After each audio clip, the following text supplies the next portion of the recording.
నువ్వు అది అడగటానికే వచ్చావా? అవును నాన్నగారు, ఆ అమ్మాయిల్ని అర్థం చేసుకోవడం అంటే అంత కష్టమైన పనా? అలా నీకెవరు చెప్పారు? ఎవరు చెప్పలేదు, కానీ నాకే అడగాలనిపించింది. చాలా మంచి ప్రశ్న వేసావు నువ్వు, కానీ జవాబు తేలికైందే.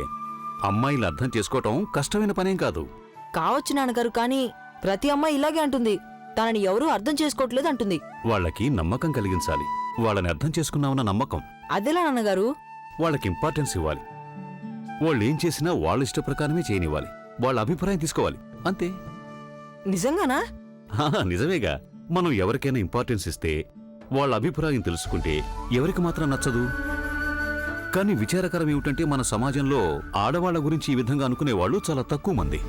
అయితే మంచి మనిషి అంటూ ఎవరన్నా ఉంటే ఆడవాళ్లకి కూడా సమాన హోదా ఇచ్చేవాడై ఉండాలి.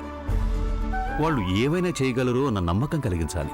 ఏ విషయంలోనైనా నిర్ణయం తీసుకోగల సామర్థ్యం ఉందని నమ్మకం కలిగించాలి.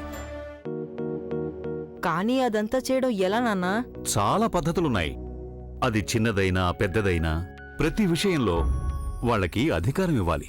ఇది నువ్వు చెయ్యలేవు అని మాత్రం పొరపాటున కూడా అనకూడదు.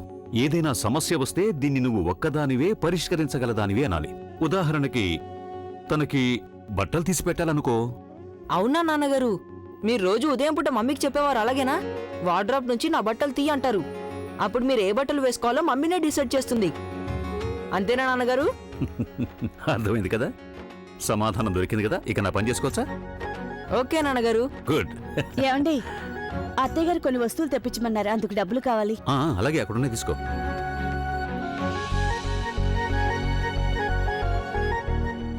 ₹1000 తీసుకున్నాను.